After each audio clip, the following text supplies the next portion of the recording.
información que acaban de servir hace un momentito sobre la solicitud de la viuda del expresidente, del malogrado presidente haitiano, Jovenel Moïse, sí, Moïse, que pidió al presidente Juan Donaldo Trump que desclasifique los documentos del magnicidio. Todavía a ciencia cierta no se sabe qué fue lo que pasó con la muerte de Jovenel Moïse. Por supuesto que uno hace conjeturas, si tú hace proyecciones, los vinculan. En mi caso, por ejemplo, yo digo que tenía mucho que ver con esa misma oligarquía auspiciadora de esas bandas, de la que probablemente el propio Moïse era parte, porque esa es la verdad.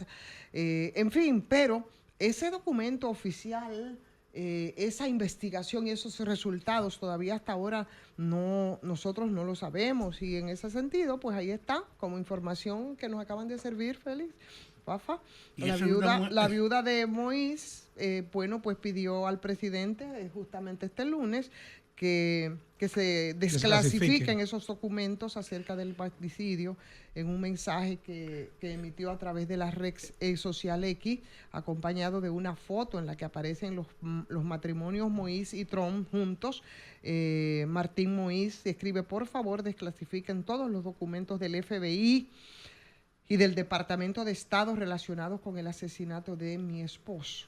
Recuerden ustedes que fue el 7 de febrero de 2017 que asumió Moïse en medio de muchas críticas y de muchos cuestionamientos. Era un pupilo que venía del mismo partido de el Suimiki, ¿no? El expresidente. ¿El encuerú? El encuerú. El encuerú. Porque es verdad que se encueraba para bailar y daba piquete hasta el fondo. No, porque esa era la versión Suimiki. El otro era como, ¿cuál era el presidente? No soy Mickey también. No. Oye, vivir en la época del predominio de la palabra y de la información es lo que permite ver esa diferencia. Sí. Que una gente víctima de algo que era normal en el ejercicio de la autoridad, salida de cualquiera, esté planteando que hay que esclarecer las razones y hay medio para ello. Bueno, avanzamos. Antes se hacía, también se hacía, pero se hacía a través de la protesta, se hacía a través de... No tenía que reclamar. Sí, se hacía a través de los medios que en ese momento tenían en la mano, no tenían menos alcance. Pero no tenían el valor. No tenían el alcance que ahora. Claro. Es evidentemente que sí, pero no es que no se hacía. Siempre se hizo y tú eres pero ahora es que tenemos chance. Y tú eres un testigo de eso, o sea que siempre se ha hecho. Pero bueno, ahí está. Son tantas cosas las que hay que hablar y tanto lo que hay que decir respecto a Haití, que al final del día, señores, ustedes se han dado cuenta de algo. Aquí, el secretario de Estado de Estados Unidos, el señor Rubio, al final, ¿qué fue lo que dijo de Haití? No dijo nada. No dijo nada. No, que iba a seguir la ayuda, pero no dijo nada a fondo. No dijo nada, y no dio nada, y no ofreció nada, absolutamente nada. Ese señor vino con la misión expresa de algo que ellos han estado investigando, que por cierto ahora tendrán que hacer algunas aclaraciones. Ahorita vamos a verlo más adelante respecto a las tierras raras. Tierras raras estas de las que también se dice hay una franja, al menos algunos técnicos lo han dicho, en Haití también. Pero hay una cosa, hay una parte de su visita que no ha trascendido a la gente. ¿Cuál es esa parte? Yo creo que él no vino solo a lo que se presentó. Porque él le podía decir a los dominicanos: nosotros tenemos que respaldarlo a ustedes porque están haciendo lo que nosotros estamos haciendo allá con los inmigrantes. Es decir, hay una relación. Pero él está afirmando... No, pero eso, Fafa, eso en el caso de nosotros sí, porque nosotros estamos abocados ahora mismo con el tema de las repatriaciones, discriminadas a veces, abusivas en otros casos, pienso yo. No será la generalidad, para que se sientan bien los postnacionalistas, pero yo creo que eso fue como muy suave. Él suavizó mucho porque en conclusión... Porque estamos haciendo aquí lo que ellos están haciendo en Estados Unidos. No, es que el tema de ellos es que ellos aquí... Fíjese que es distinto de los demás países donde visitó Rubio, señores, que nada más fue a exigir y era la pregunta que yo hacía la última vez que estuve antes de retirarme un poco con mi muervo y mi gripe, qué era lo que nos iba a exigir a nosotros. No, pero aquí en República Dominicana, distinto a lo que hizo en Panamá, a lo que hizo en Costa Rica, a lo que hizo en Guatemala, a nosotros no nos vino a exigir nada. Ahí está mediático. No es público lo que nos exigió, pero es claro que él vino aquí a dos cosas. A los 5 países donde él fue, era partiendo de la intimidad norteamericana, con lo que podían avanzar a consolidar. ¿Qué quiere Estados Unidos? Que este país y sus amigos no le abran la puerta a la emergencia del nuevo poder, pero no lo dice. Pero es en eso ¿Tú que sabes anda. qué quieren Estados Unidos? Estados Unidos anda desesperado por el tema de tierras raras. Y ese fue su tema fundamental. Por eso ellos, al final del día, respecto al tema haitiano... Es un no tema dijeron público, nada. pero en el fondo eso no es su interés. Pero no es un problema porque sea público o no sea público. Es un problema de la Oye, el interés desesperación. de ellos es que no se debilite su autoridad. No, tierra rara. Es un tema Y que de China es un tema de negocio, Fafa. China es el principal proveedor de tierra rara del mundo. Claro, y de pulseo por control, pero tú vives hablando de eso. Pero yo te digo una cosa, que él dice eso de la tierra como un problema público, pero que a pesar de eso tenía un problema por abajo. Mire, hay que cerrarle la puerta a la emergencia del nuevo poder, consolidarse con Estados Unidos.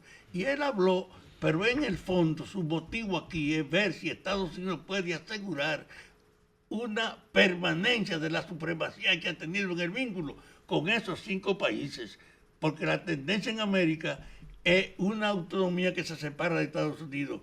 México no es el México de hace 5 años. Colombia no es el país que era hace 5 años.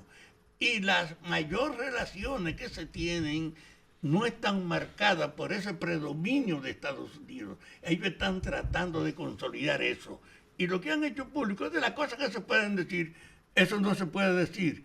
Tiene que ser para consolidar. Si yo le digo a los dominicanos, miren, estamos viviendo una época especial con Estados Unidos. Nunca habíamos tenido ayuda más favorable, pero de ninguna manera el gobierno puede comprometerse por eso a cerrarle la puerta al nuevo poder que emerge. ¿Cuál es el nuevo poder? ¿Estamos hablando de qué? ¿De China? China no, del bridge.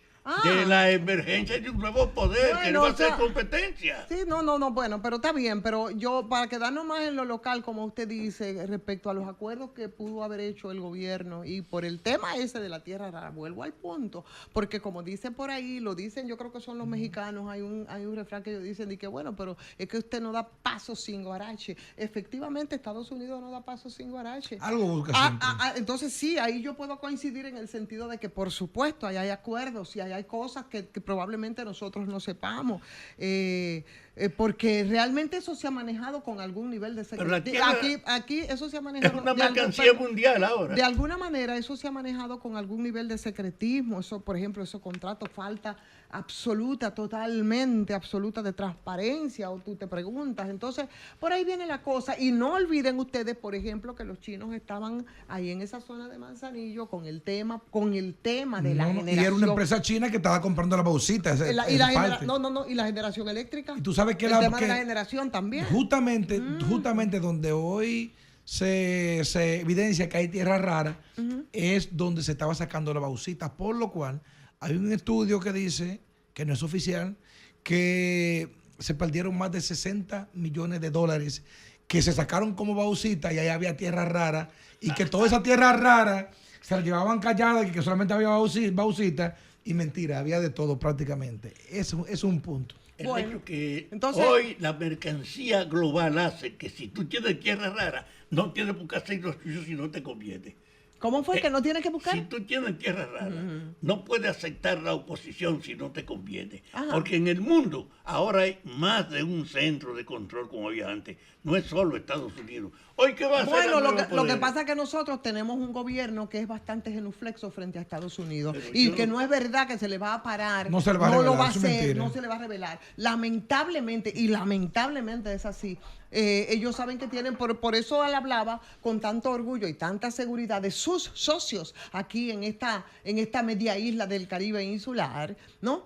Porque tienen la plena seguridad. Además, eso es algo que yo pienso que se conocía. Lo que pasa es que se ha manejado con mucha discreción. Y ahí sí yo me preguntaría y coincidiría con lo que usted dice. En esa discreción, ¿qué cosas son los que se están manejando? Y nosotros tenemos experiencia de eso para que nos fuñan la vida como nos la han fuñido siempre y no nos olvidemos de aquel 97.3, por ejemplo, cuando se hizo ese contrato con la Barrigol. Entonces, yo no estoy tan segura que nosotros podríamos tener una negociación ventajosa ahora con Estados Unidos. Demasiado chulito el Marcos Rubio ese y demasiado poco dijo respecto a la situación de Haití. A mí no me convenció. Pero mira, la protesta que hay en la tierra del oro dominicano, en Cotuí, que ha incorporado la iglesia, que la ha convertido en una parte de la población incidiendo, no tiene antecedentes. Y eso va a ser una cosa cada vez más efectiva. Y yo lo que digo, el gobierno no tiene la razón que tenía en el pasado para someterse como un instrumento del dominio, aunque es un presidente pro norteamericano y de confianza de ellos. Pero no es verdad que aquí le pueden cerrar el negocio de la economía a los países emergentes en el nuevo polo. Hola.